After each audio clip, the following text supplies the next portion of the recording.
What's up, Otaku fam? We are the Otaku Couple, back with more reactions here for the channel with more Sam Onella Academy Dead Body Hijinks.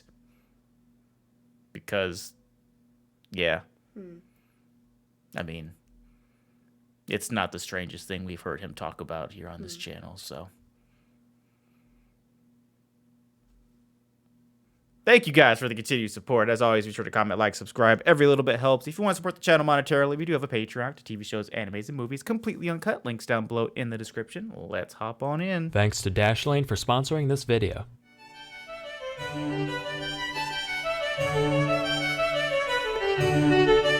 Oh, part one. I didn't know there was a Kids, part two to whether this. you're a precocious young lad down by the swimming hole or a grizzled crime scene investigator, everybody's got some interest in dead bodies. Yes, from Weekend at Bernie's to Weekend at Bernie's 2 to Weekend at Bernie's 3 Revelations, stories about wayward corpses have certainly carved their niche in today's media. So, I thought I'd spin a few yarns about some real-life people who were kept out far past their expiration date. Our first tale follows one Elmer McCurdy. He was an outlaw during the twilight days of the Wild West. Thanks to his former life as a miner, McCurdy acted as the demolitions expert to his little posse, using nitroglycerin basically anytime he had the faintest excuse to do so. Except, he was kind of a moron, so it didn't usually go quite as planned. Gotta say, after peanut butter and chocolate, my favorite combination of two things is probably gross incompetence and high explosives. Example, in March of 1911, McCurdy's band of rabble-rousers found out that $4,000 were in a safe in an approaching train. They managed to stop the What the entire fuck does a locomotive. train look I don't even like? know how you do Oh, that. God. Break in, hold everyone on board hostage, and locate the safe. McCurdy steps up to plate, right? Gotta blast the thing open, except I guess the excitement kinda got to him, because he ended up using like way too much nitroglycerin, like inordinate amounts. Ended up completely destroying the safe and its contents, and what few silver coins they made out with were literally melted to the frame of the safe and had to be peeled off. Anyway, he died in a shootout with police later that year, and the undertaker at the funeral home he was sent to couldn't find any next of kin on account of McCurdy being a rambling low-life varmint, so he just embalmed the hell out of him and said, "Hey boys and girls,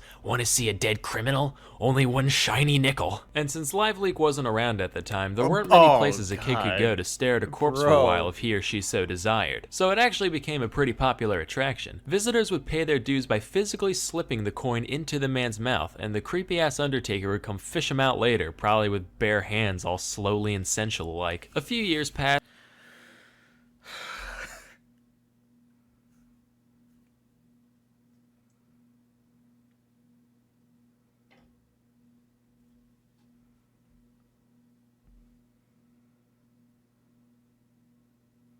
I got no words. When a couple of guys showed up claiming to be McCurdy's brothers with a note from the local sheriff to back it up. They told the undertaker they had permission to go bury McCurdy, so he reluctantly relinquished the body to the men. Except, these guys weren't his brothers. They were just a couple of crusty freaking carnies. They shipped the body off to Kansas to become an attraction in the traveling show. From here, McCurdy traded hands a few more times. At one point, he was exploited for this one guy's film about narcotics. It was like, yeah, this pill-popping degenerate got shot while trying to rob a pharmacy for more dope the other day. The body was super old by then, so people are like, wait, why is he all desiccated and flaky and gross? He just goes, yep, that's what happens when you do drugs, kids. Your fucking skin falls off.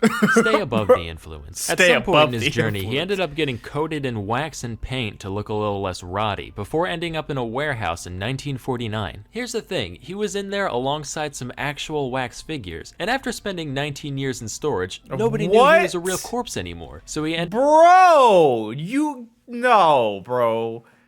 Really? Huh. God. ended up getting sold in 1968 as a mannequin to one Spoonie Singh, owner of the Hollywood Wax Museum. He tried to lend the guy out a couple times during his stay, but people found him too gross or unrealistic looking for whatever purposes they had in mind. So he ended up getting sold again and used as a prop of a hanged man at the Pike Amusement Zone in their Funhouse ride, with zero knowledge that he was an actual dead criminal. It wasn't until 1976, 65 years after his death, that an episode of The $6 Million Man was being filmed at the complex, and a stagehand tried to move the prop around only to have its arm break off in his hand. He was like, ugh, lousy stiff. Wait a minute, that's curious. This mannequin's got human flesh and bones inside of it. Wait a minute.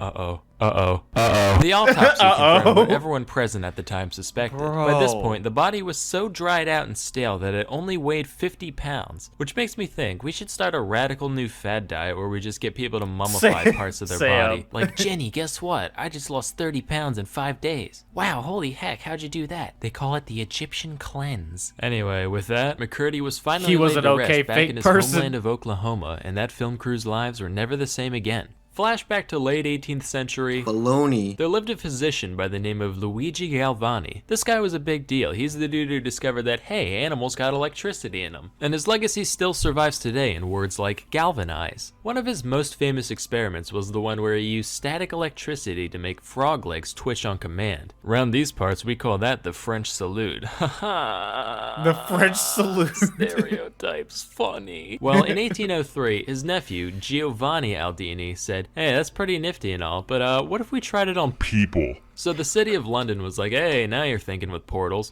One freshly executed criminal coming up. Bro, Aldini gathered a crowd and now. applied 2 diodes to the corpse's head, causing his face to scrunch up and one eye to flick open. Aldini was a showman though, he wanted some real action, so he then put the current through opposite points in the body, which made the whole thing flail around like Pinocchio in heat. Now today we know he was just exciting the dead muscles, right? But the people who were watching had no idea what was going on, so they were like, Jesus Christ, this guy's a fucking necromancer. Quick, go get grandma, maybe we can get in the will after all. Fun fact, this experiment... Go get grandma. Maybe we can end up in the will after all. That's fucked up.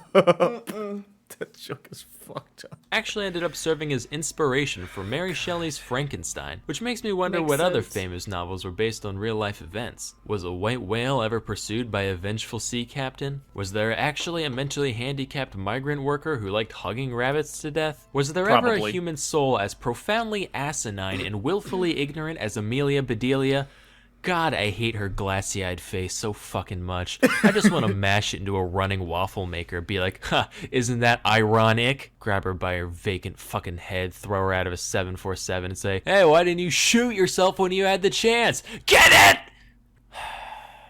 Anyway, one thing we learned today is the importance of reputability. like he's And just as unhinged you in wouldn't this want one a some lot dirty more. carnies jacking your Found stiff some kind of phrasing, way. you certainly wouldn't want the same fate to befall your valuable online information. That's why you need to try Dashlane. Dashlane's been all over the place. Bro. We came out. Oh, God. So this makes me want to know what part 2 is. Right. I'll see if I can find part 2.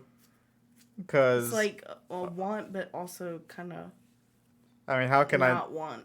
how can I not? How can we not We're watch sick part but 2? curious. Thank you guys for the continued support. Be sure enjoyed that. to let us know what you thought down below and which Salmonella Academy video you want us to react to next. And Frankenstein. we'll see you then. Bye.